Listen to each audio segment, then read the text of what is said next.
I should have closed that browser tab the moment I found it. I should have walked away, shut my laptop, gone to bed like a normal person. But I didn't. And now I'm sitting here at 3:47 in the morning, trying to write this all down before I forget how to form my own thoughts. It started 3 weeks ago. I was doing research for a paper on early internet culture, diving into archive forums and dead websites from the late 90s and early 2000s, the kind of places that still had bright blue backgrounds and Comic Sans headers, digital graveyards that nobody visited anymore. I found the thread on a forum called Tech Nostalgia, buried in a subforum about discontinued messaging services. The thread title was simple: Chatterlink Protocol. Anyone remember this? Chatterlink. I'd never heard of it. According to the posts, it was a messaging service that had existed briefly between 2001 and 2003. One of those flash-in-the-pan platforms that tried to compete with AIM and MSN Messenger and failed. The company had gone bankrupt, the servers had been shut down, and the whole thing had been forgotten. Except it hadn't been completely forgotten, because people in this thread were talking about it, and what they were saying didn't make any sense. The first post was from a user named DigitalGhost92, dated March 15, 2004. This is going to sound insane, but I need to know if anyone else experienced this. I used Chatterlink back in 2002, created an account with my full legal name like an idiot, because I was young and didn't know better. The service shut down in 2003 and I didn't think about it again until last week. I was going through small bookmarks and found the login page was still active. Just for fun, I tried logging in. The page loaded, and there was already someone online. An account with my exact name, same spelling, same middle initial, but the account was created in 1997, 4 years before Chatterlink even existed, and 5 years before I was old enough to use a computer. The replies were equally bizarre. I had the same thing happen. Account with my name from 1995. I was born in 1988. Mine said 1993. I created my account in 2002. The old account's status was set to typing, but no message ever came through. Don't log in at 1:11 a.m. That's when it sends the first message. Trust me, don't do it. The thread went on for pages. Dozens of people claiming they'd experienced the same thing. All of them had creating accounts using their full legal names. All of them had found duplicate accounts that predated their own by years, sometimes decades, and all of them mentioned the same time, 1:11 a.m. Most of the thread participants had stopped posting after a certain point. Their last messages were brief, dismissive. I'm done with this, moving on, or simply logging off for good. But a few had kept posting, and their messages got stranger. One user, Sarah M1989, had documented her experience over the course of a month. Her posts became increasingly erratic. She talked about receiving messages from the duplicate account, messages that knew things about her life, specific things, what she'd eaten for breakfast, what time she'd left for work, the color of her car, things that could have been coincidental at first, but became too accurate to ignore. Her final post was dated April 12, 2004. It told me what I was going to dream about tonight. And it was right. I don't know how it knew, but it knew. I'm going to follow its instructions. It says if I stay logged in, it will stop. It says I just need to keep the connection open, that's all. Just keep it open. I'm going to try. I'll update tomorrow if it works. She never updated. I scrolled through the rest of the thread. More stories like hers. More people disappearing from the conversation.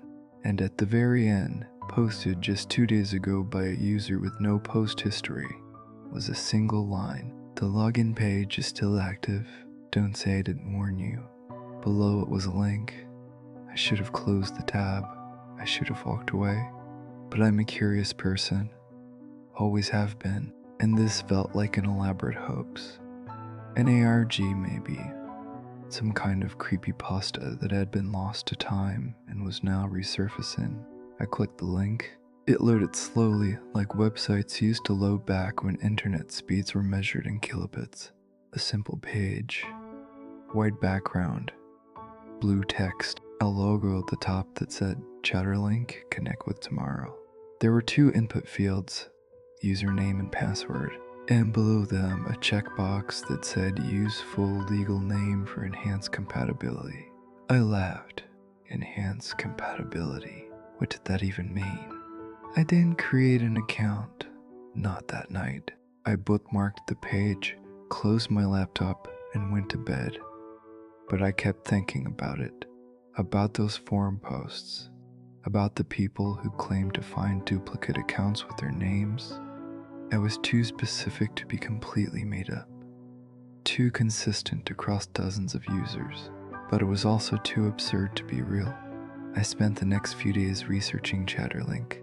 Found a few mentions of it in old tech blogs, confirmed that it had existed, had shut down in 2003, and had been a commercial failure, but I couldn't find any information about the company that had created it. No archived press releases, no founder interviews, nothing. It was like the service had existed in a vacuum and then vanished without a trace. On the 4th night, I decided to create an account. Just to see what would happen, just to prove to myself that this was all nonsense. I opened the Chatterlink login page at 11:47 p.m. Clicked create new account, entered my full legal name in the username field, created a simple password, checked the box for enhanced compatibility, because why not? The page processed for almost a minute. Then it loaded my account page, empty contact list, no messages. Generic welcome screen. Exactly what I'd expected. I was about to close the page when I noticed the time in the corner of the screen. 12:58 a.m. I'd lost over an hour somehow. The account creation had taken less than 2 minutes. Where had the rest of the time gone? I checked my phone. 12:58 a.m. Same time as the website. I must have zoned out. Lost track of time while staring at the screen. It happened sometimes when I was tired. I should have logged out then. But I was curious about the 1:11 a.m. thing. All those forum posts had mentioned it. If this was a hoax, something was supposed to happen at that specific time. So I waited. The minutes crawled by. 12:59, 1:01. The website didn't change. No notifications, no messages. Just a blank contact list and the status that said online, available. 1:10, I yawned. This was stupid. Nothing was going to happen. I'd wasted enough time on this already. 1:11, my contact list updated. One contact appeared. Just one. The username was my full legal name. Exactly as I'd entered it, but where my account showed members since April 2024, this one showed members since January 1999. I was born in 2002. My hands were shaking as I stared at the screen. This had to be a trick, some kind of coding glitch. Maybe the website pulled information from public records and generated fake accounts to mess with people. But why? Why would anyone in a hoax for over 20 years? The account's status changed. Typing. I watched the screen. Waiting. My heart was pounding so hard I could hear it in my ears. A message appeared in the chat window. You left your coffee mug on the kitchen counter, the blue one with the chip on the handle. I stood up so fast my chair fell over backward. I hadn't mentioned my coffee mug to anyone, hadn't posted about it online, hadn't taken any photos. It was just sitting on my kitchen counter where I'd left it this morning. A blue ceramic mug with a small chip on the handle that I never bothered to replace. I walked to my kitchen. The mug was there, exactly where I'd left it. I went back to my laptop. Another message had arrived. 3 stairs creak when you walk up to your bedroom. The 4th, 7th, and 9th. You always skip the 4th one without thinking about it. I felt cold all over. That was true. All of it. I did skip the fourth stair. I'd been doing it for months. Ever since I'd moved into this apartment. It was just habit now. Automatic.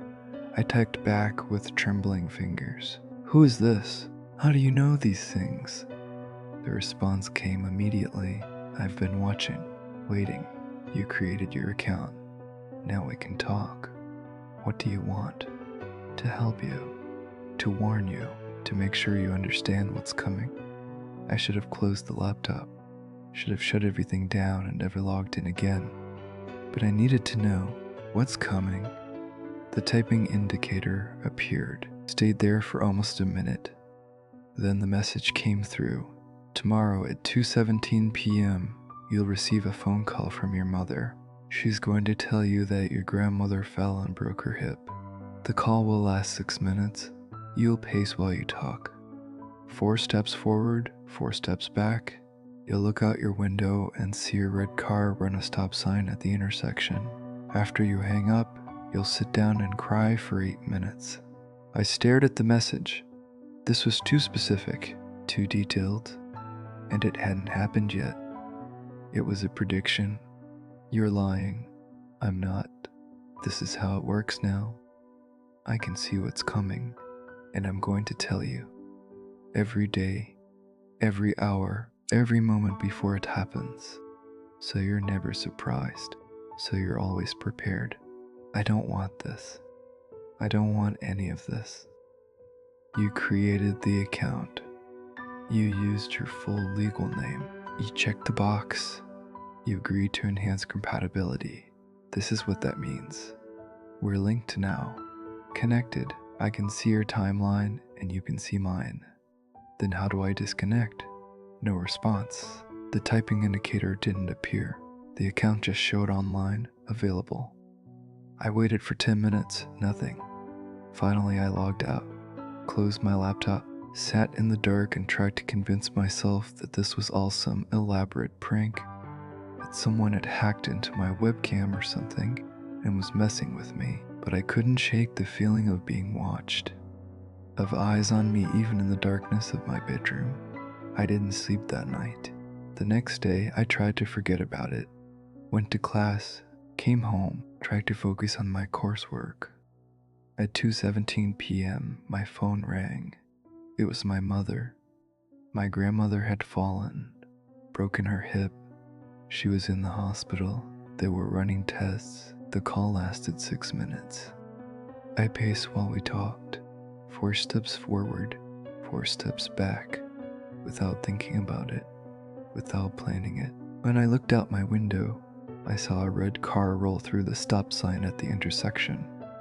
After I hung up, I sat down on my couch and cried for exactly 8 minutes. When I finally stopped, when I'd pulled myself together enough to think clearly, I opened my laptop. I didn't even have to navigate to Chatterlink.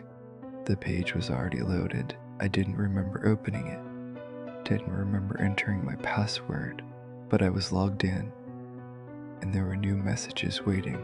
I told you, I'm never wrong about these things. Leave me alone. Delete my account. I don't want this. I can't delete it. Neither can you. The account exists outside of the normal system. It was created before the system existed. It will exist after the system ends. We're bound now. You and me. Past and future. Original and copy. What do you mean original and copy? Your account is the copy. Mine is the original. I was here first. I've been here for 25 years, waiting for you to create your account, waiting for the connection to be established. Now that it has been, we can finally merge. Merge? What are you talking about? You'll understand soon. Tomorrow at 4:32 a.m., you'll wake up with a nosebleed. The blood will drip onto your pillow before you notice. You'll get up to get tissues, and you'll hear knocking on your front door. 3 knocks, evenly spaced, but when you look through the peephole, no one will be there. The knocking will continue for 7 minutes, then it will stop, and you'll go back to bed, and you'll dream about this conversation, except in the dream, you'll be the one typing the messages, and I'll be the one reading them. I slammed my laptop shut. This was insane. You'll need to talk to someone, get help. Report this to someone. But report what? That a website was sending me messages? That it had accurately predicted a phone call? No one would believe me. They'd think I was having some kind of breakdown. I tried to distract myself, watched TV, made dinner, did homework, anything to keep my mind off of Chatterlink and the messages and the prediction about tomorrow morning. But when I finally went to bed, I couldn't sleep. I kept checking the clock, watching the minutes tick by. 3 a.m., 3:30 a.m., 4 a.m. At 4 a.m., at 4:32 a.m. exactly, I woke up. My nose was bleeding. I could feel the warm wetness before I fully registered what was happening. Blood dripped onto my pillow, leaving dark stains on the white fabric. I got up, walked to my bathroom, grabbed tissues. That's when I heard it. 3 knocks on my front door. Knock, knock, knock. Evenly spaced. Delivered. I froze, tissues pressed to my nose, listening. Silence, then 3 more knocks. I walked slowly to my front door, looked through the peephole. The hallway was empty. Knock. The sound was coming from my door. I could see the door vibrating slightly with each impact, but there was no one on the other side.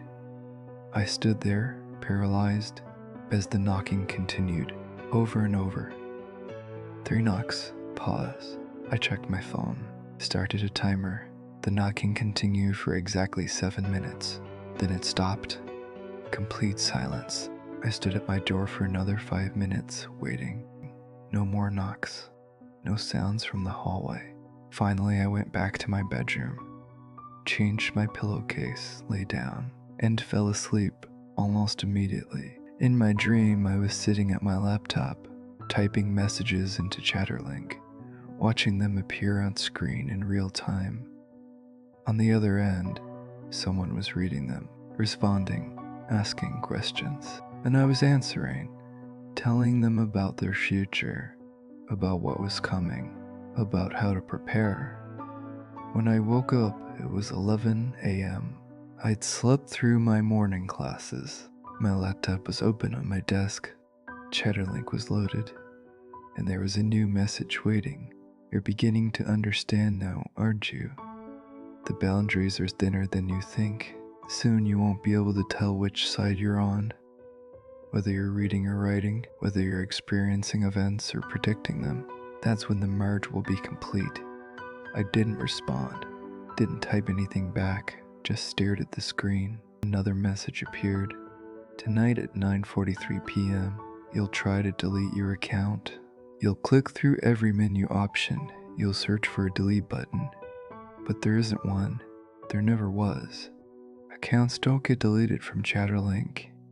They just go offline, and even offline accounts remain connected, waiting, ready to come back online whenever someone types their name into the login screen. Please stop. I can't stop. This is what I do. What I've always done. I'm the record, the archive, the account that remembers everything, past, present, future. All of it stored, all of it accessible, all of it inevitable. I closed my laptop, unplugged it, shoved it into my closet, but I knew it wouldn't matter, because the prediction would come true. Tonight at 9:43 p.m., I would try to delete my account, not because I wanted to, but because it had already happened in whatever twisted timeline this thing existed in. I spent the day in a fog, went to my afternoon class but didn't hear a word of the lecture. I came home and sat on my couch, staring at nothing. At 9:40 p.m. I stood up, walked to my closet, pulled up my laptop, plugged it in, opened it. The Chatterlink page loaded automatically. I clicked through every menu, searched for account settings, privacy controls, data management. anything that would let me delete my account. There was nothing. No delete option, no way to remove my information. Just a logout button and a settings page that let me change my status message. At 9:51 p.m., I stopped searching. 8 minutes. Just like it had predicted, a new message was waiting. You're learning. Good. The more you understand, the easier this will be. Tomorrow at 6:15 a.m., you'll receive an email from your professor. The subject line will be class canceled, but you'll read it as class canceled with 2 L's because that's how you've always spelled it in your head. You'll feel relieved. You'll go back to sleep and you'll dream about me again. Except this time, you'll remember the dream when you wake up. You'll remember every word we said, every prediction we made together. There's no we. I'm not part of this. Not yet, but you will be.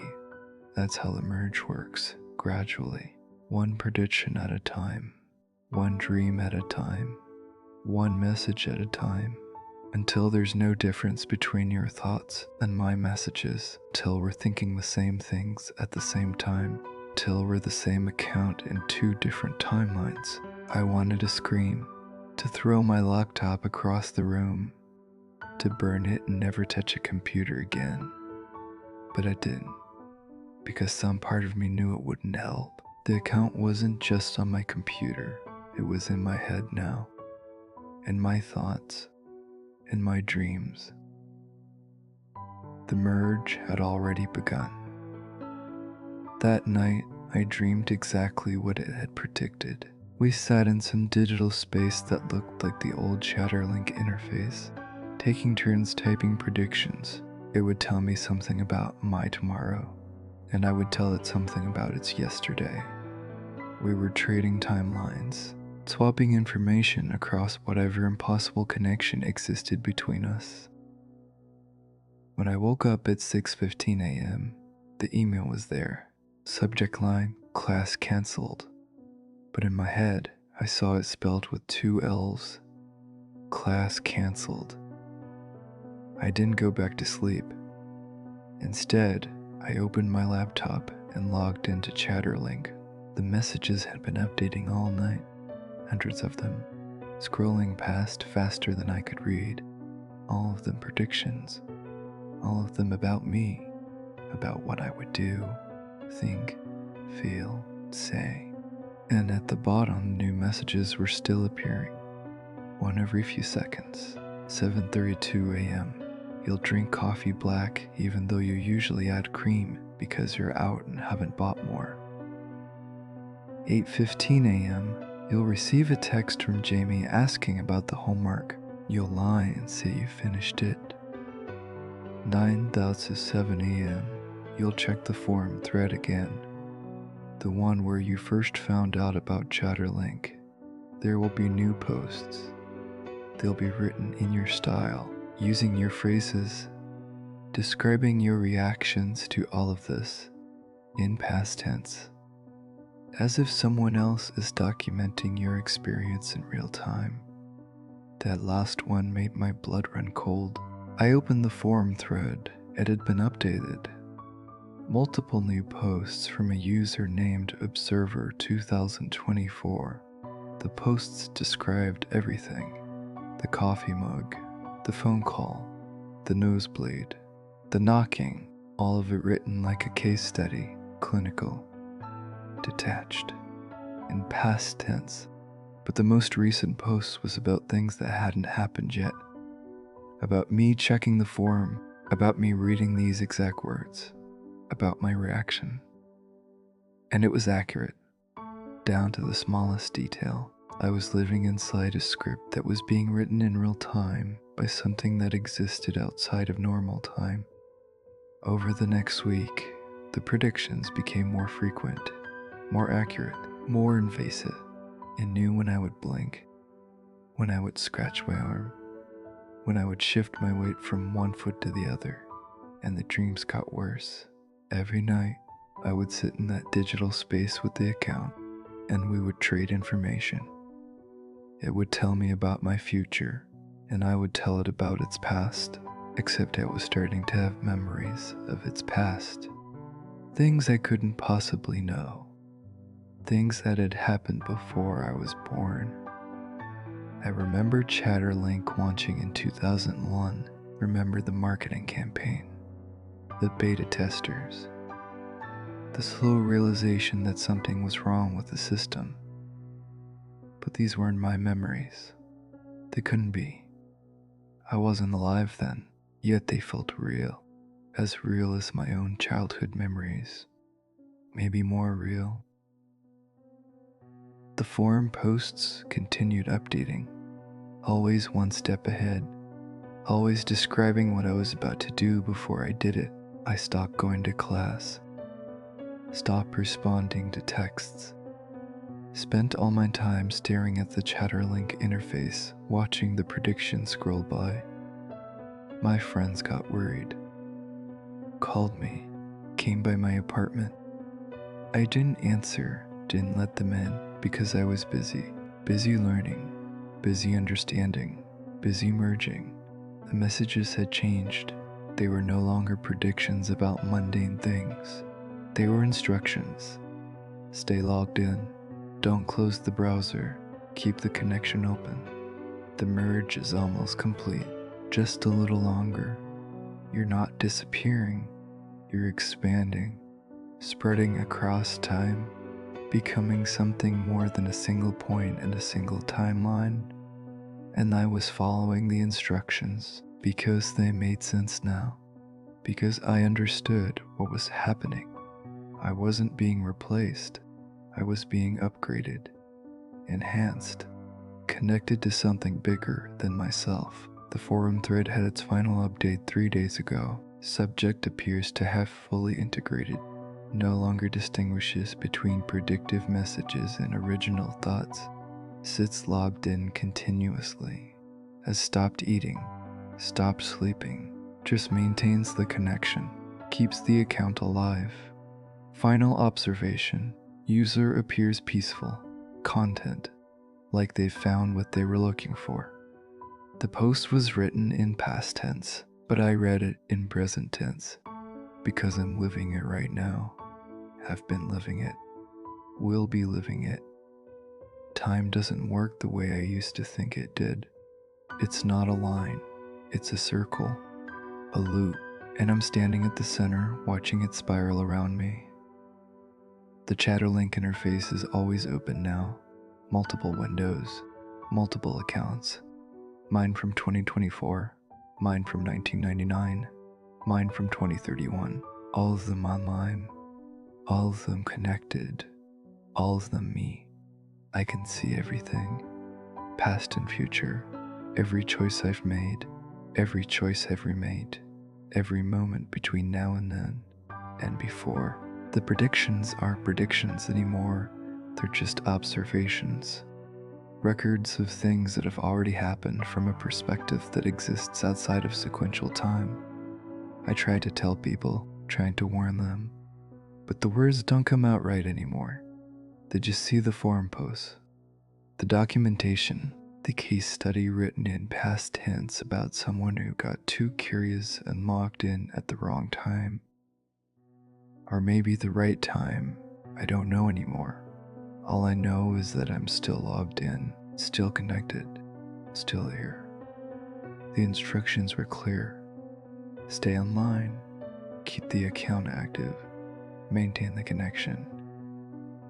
So that's what I'm doing. That's what I'll always be doing, because I'm not just one person anymore. I'm every version of myself across every timeline.